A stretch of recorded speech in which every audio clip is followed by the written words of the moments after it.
David here with Figboot on Pens, back again with another fountain pen review. Today, I have a review of a pen from a company which has been around for a very long time, but this is the first opportunity I've had to test out one of their offerings. And that company is Yardle Lead.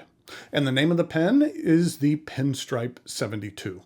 What I'm going to do today is go over the parts and features of this esteemed luxury offering, talk about what I care for and what I don't care for about it. I'll show some measurements, size comparisons, and provide a writing sample.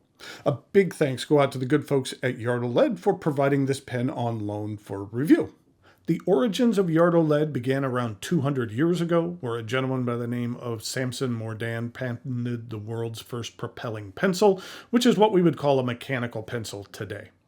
In the early 20th century, a silversmith and goldsmith joined forces to create Yardle Lead. And their most popular product was a mechanical pencil, which held 12 3-inch leads, which totals up to, you guessed it, a yard, which is how the company got its name, because the product indeed had a yard o' lead. During the Second World War, the company moved from London to Birmingham, where the company is based today. Whenever I am reviewing more expensive luxury offerings, I always check with the company to make sure it's okay for me to ink up the pen. There are times when the pen will be sold and they'd prefer it not to be inked, which is understandable. So I typically ask. When I asked Yardle Lead, who is based in Birmingham, England, the woman replied, "Of course, you must ink her." Now, first of all, for some reason when reading that in an email, I could hear her British accent. But that was the first time that I had had someone assign a metaphorical gender to a pen. Now, I know that certain languages like Spanish do, but that's a little bit different. Maybe let me know in the comments if there are objects in your daily life that you assign a gender to. I've always named my cars. Now, I'm actually getting a new car next month, so I need to determine a new name. It's a very important decision. Sometimes you need to live with a car for a while before you figure out a name which matches its personality. My cars have always been boys, though, but who knows? Maybe my next one will end up being named something different. Okay. Let's take a look at a very special pen, and in order to do so, please join me over here at camera 2. Here we have the box for the Yardle Lead. Now, it just barely does not fit into the screen, but it's just a high-quality box, which is something you would want to see from a luxury pen manufacturer. It has this really cool kind of pull here on the end, and you pull it out, and inside you have another box, as well as a converter. Now, there was a converter inside the pen, and this is a second one. So I don't know if that was a mistake or they actually end up providing you with two converters, but it's always nice to have one that is branded Yardle Lead. Let's go ahead and take this out. Underneath, we have the packaging that it came with. There's a use and care guide, as well as a polishing cloth, which will come in handy because this pen is made from sterling silver. I really like this smaller box that it comes in. First of all, it has a bit of weight to it, so it just feels substantive, which, you know, it helps because this is a substantive pen that is inside. And here is the pen. This is the Yardle Lead, the Yardle Lead Pinstripe 72. Now, this pen comes in a couple of different sizes. There is grand as well as standard, and this is the grand. And it's called 72 because that is the number of the pinstripes. Try to get this focused on this very shiny material. That's the number of pinstripes that are around this barrel. Now, I will say one of the downsides of a pen like this is it is going to get very fingerprinty, and so, maybe not fingerprinty, but smudgy. And so if you have one of these pens, I have a feeling that you would be polishing it on a regular occasion. First of all, the silver will go ahead and tarnish, and so unless you want it to turn color, then you're going to need to polish this on a fairly regular basis.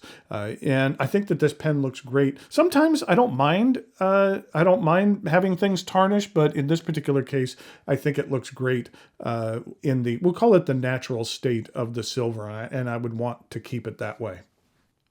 Okay, let's take a look at the parts and features of this pen.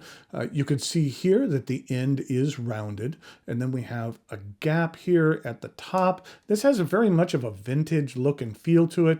There's a lot of Yardle lead pens that are that are engraved, and they are all engraved by hand. That they have some incredibly talented silversmiths and artisans which work for them that do all of the engraving by hand. And there's some handmade elements to this pen that I like, mainly this clip. You can see here that it is like riveted on and then is bent. And something that I like here at the end is you could really see how the material was bent over in here. And does it look, perfect and perfectly clean? No, but then that's what I like about it. I like the fact that that reminds me that a human worked on this clip and basically fabricated that it isn't done by machine, and that I kind of like that it's not 100% perfect, because like I said, that reminds me that someone worked on this pen. Then here at the top, there is a space here, and I'm assuming that that would be where, if you wanted this pen to get engraved, then that's where you would like it engraved. Now, personally, I don't particularly care for my pens to be engraved, so it would have been nice maybe to have two different versions of this pen, to where if you there's the version that if you got it engraved, then you could have this one, but then if you don't want it engraved, then it is just the pinstripes around the entire barrel. But that's where you would get that engraved. Then we have a rather smooth transition here from the cap to the barrel, and then the barrel is straight just for maybe half an inch before tapering down at one rate, and then a second rate of decline, and then on the end it is rounded as well. Now, let's see how close we can get here. Here, that's a good look at them. These are the hallmarks. The hallmarks always fascinate me. And I always enjoy, the story that they tell, because they do tell a story. The first thing I want to notice or say here is that I do really like that these marks are clear and aligned. Sometimes they're applied independently by hand, and each of them is a little bit off or out of alignment or a little rotated, and these are just all perfect, and they just look amazing. And so going from left to right, well, first of all, the ones on the cap will become evident because they're the same as a couple that are here on the barrel. The YOL stands for the Yardle lead. And then next to it, the scale 925 is what is called the convention mark, which is a mark which is recognized by countries outside of the UK, indicating sterling silver. The 925 indicates sterling silver within the UK. Then there's the anchor, which is the location of the assay office where the pen was tested and marked, and this anchor indicates this was done in Birmingham. Then there is the lion, which is the city mark, which indicates where the pen was manufactured, and that lion meaning Birmingham. And finally, the Z, meaning that this pen was assayed in 2024. The date letter is basically rotates every 26 years. They rotate through the alphabet. And so then when it comes back to A again, they change the font. Though there have been a few years when it's been decided that the I and J look too similar, so one is skipped over, which has happened each letter cycle dating back to 1883. But this same hallmark system has been in place since 1773. And like I said, I like the fact that these marks tell a bit of story behind the pen. The cap snaps off, and underneath we have a number 6 18 karat gold nib. This nib is available in fine, medium, and broad. You can see here that it does have the Yardle lead name on it. And then here is the plastic feed. The section, on the section, it does say sterling silver there on the section, and it begins with a little bit of a flare, and that's what's used in the snap capping mechanism. Then we have a bit of a bulbous section that angles up and then straightens out.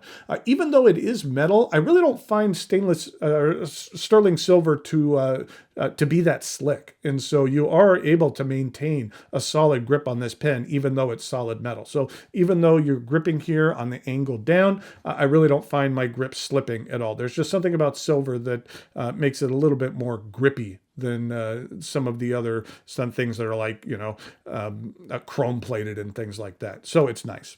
And then there is a very small step up to the remainder of the barrel. This pen is a cartridge converter pen. It accepts standard international cartridges, and a converter is provided.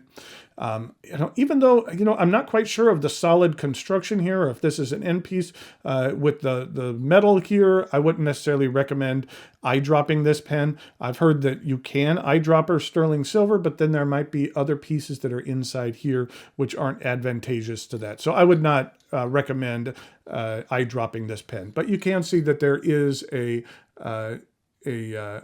O-ring there that kind of helps with the capping. So once you get to this point, you kind of feel the O-ring, and it creates a little bit of a better airtight seal there. And plus it makes it so it doesn't, it's harder to, not harder, but a little bit more tension is required in order to unscrew the pen. So it's not going to come unscrewed on its own through actual average daily use.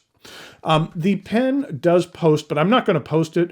I will say that the edge of the cap here is a little bit on the sharp side, and I would not do that, or I would not post this pen, mainly because the metal on metal contact, I think over time that might scratch the metal. And since one, this pen is on loan, I don't want to do that. But then on top of that, it does post, it doesn't post that deeply, but I think with the weight of this silver, it throws off the balance a little bit. And so I think that in the hand as it stands, it's very well balanced. I do like the weight of this pen.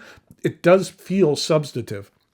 And that's sterling silver does provide that. And so it feels like a quality pen in the hand. And it does feel like something special as well. And I do like the tactile feeling of these grooves on your palm when you're using this. You could really feel those. Not in a bad way, but just you could feel that they exist. And it's a very luxurious feeling. And this is a luxurious pen. There are a couple of different versions of this pen. This one, like I mentioned, is the Grand, and then there's also the standard size. In regard to price, the Grand goes for 1,200 pounds, which equates to about $1,500. And the standard one goes for 910 pounds, which equates to about $1,150. They do have another version that is gold vermeil. That one is a little pricier. The larger one goes for $2,600, and the standard size is $2,250. And like I mentioned, these are luxury offerings. But I do feel that with this pen, what you're receiving is something that does feel luxurious. And a lot of times with some of these pens, you're wondering, oh, is it worth the price? And, you know, why am I spending this much on a pen? And does it have that feeling of luxury to it? And I'd say on this particular pen, it does. You know what? I even noticed up top here, it has another 925 there on the clip as well, which means that the clip is made from sterling silver. But this is a very special offering, and I appreciated getting to take a look at it. So for right now, let's take a look at some measurements, and then we'll come back with some size comparisons and a writing sample.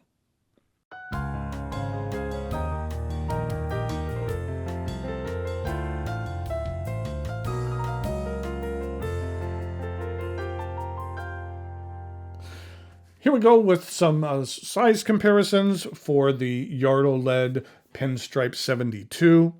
I was trying to think of what other pen in my collection had the most silver, and it might be this Mont Blanc Hitchcock, which has a fair amount of silver to it, but that's what it looks like in comparison to that. Then we have a Visconti Divina, which has some silver pinstripes on it that are twisted. And then here it is with a Pilot Custom 845.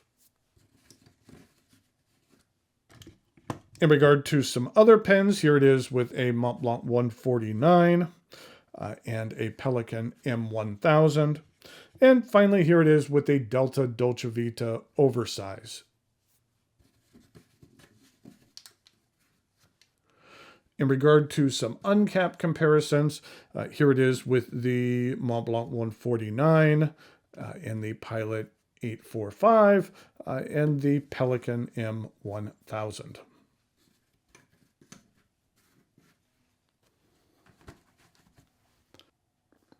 So here we go with the Yard OLED.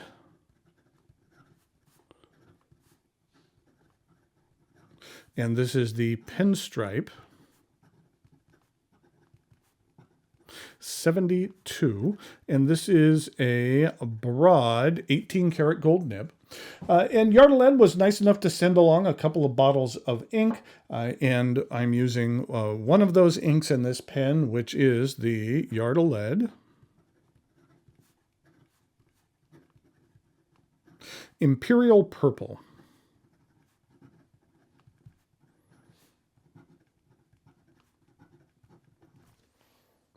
This is what the ink looks like. It's a nice kind of saturated purple that has a bit of kind of golden sheen to it.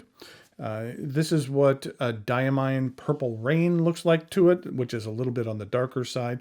And then this is Cross Violet, which is one of my favorite purples, but it's really no sheen to that. It's just more saturated. These are what the Yard OLED bottles look like. You can see that this is Imperial Purple. And then also they sent along this one here, which is the Bow Blue. And for the Bow Blue, this is what the Bow Blue looks like. It's kind of a lighter blue color. Kind of reminded me a little bit of Lami's Pacific Blue, but not quite as saturated. This is Groff von Faber-Castell's Surf Blue. And then even a couple other comparisons. I thought it looked a little bit more on the turquoise side. So there's Visconti turquoise and Omas turquoise and Pinstripe turquoise. And here we go with the rest of the writing sample.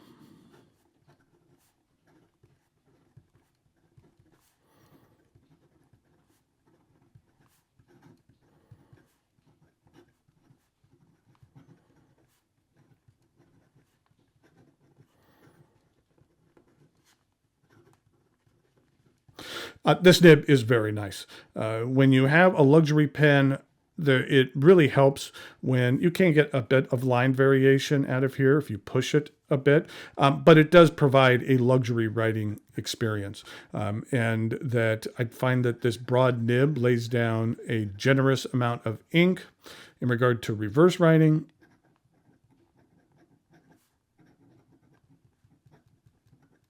It does lay down an extra fine line in regard to some fast writing.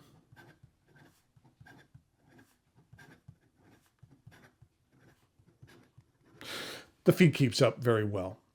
So sometimes when you review luxury offerings, you're kind of disappointed because you're kind of trying to figure out ways to justify the cost and why this pen costs so much and what's the value in this particular pen. But in this particular pen, I think it was fairly evident between the craftsmanship involved, the performance, the history of the company, and everything in regard to this, that I feel that we'll say the $1,500 price range is appropriate for what you receive here.